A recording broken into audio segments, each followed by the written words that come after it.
Kryetari i LSDM-s Venko Filipçe kërkon që urgjentisht të vihet në funksion 5 qendra, duke akuzuar autoritetet se mos funksionimi i saj po rrezikon pacientët me kancer. Filipçe tha se qendra ka punuar vetëm një ditë dhe më pas sërish ka dalë jashtë funksionit. Sipas tij, PET incizimi është vendimtar për përcaktimin dhe ndryshimin e terapisë te pacientët onkologjik. Се сработи околу 10 пациенти, околу 15 пациенти на ден, кои што се најтешко болните пациенти, кои што имаат рак, на кои што животот им зависи од тоа снимање, затоа што тоа снимање ја одредува терапијата или модификацијата на терапијата.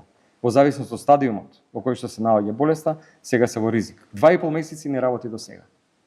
Итно да се среди овој проблем. Како знаат и умеат, уште утре да биде PET центарот во функција. Директно се загрозува здравјето и животот на најтешко болните пациенти во држава. Nga ana tjetër, VMRO-DPMN përmes deputetes Aleksandra Nikolovska tha se qeveria po investon në infrastrukturën shëndetësore dhe në modernizimin e spitaleve.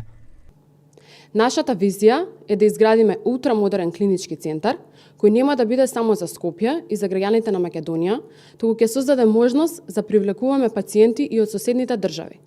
Планот предвидува и топол подземен премин под булеварот Илинденска, кој ќе го поврзе новиот комплекс со постоечката болница 8 септември. Во целина се вклопуваат и PET центарот, кој го развиваме како и поликлиниката Букурешт. Тоа значи создавање на целосно заокружен здравствен комплекс со современа инфраструктура и поврзани здравствени услуги. Nikolovska përmendi edhe projektet për spitalet klinike në Shqip dhe Tetov, si dhe zgjerimin e shërbimeve në Kërqov.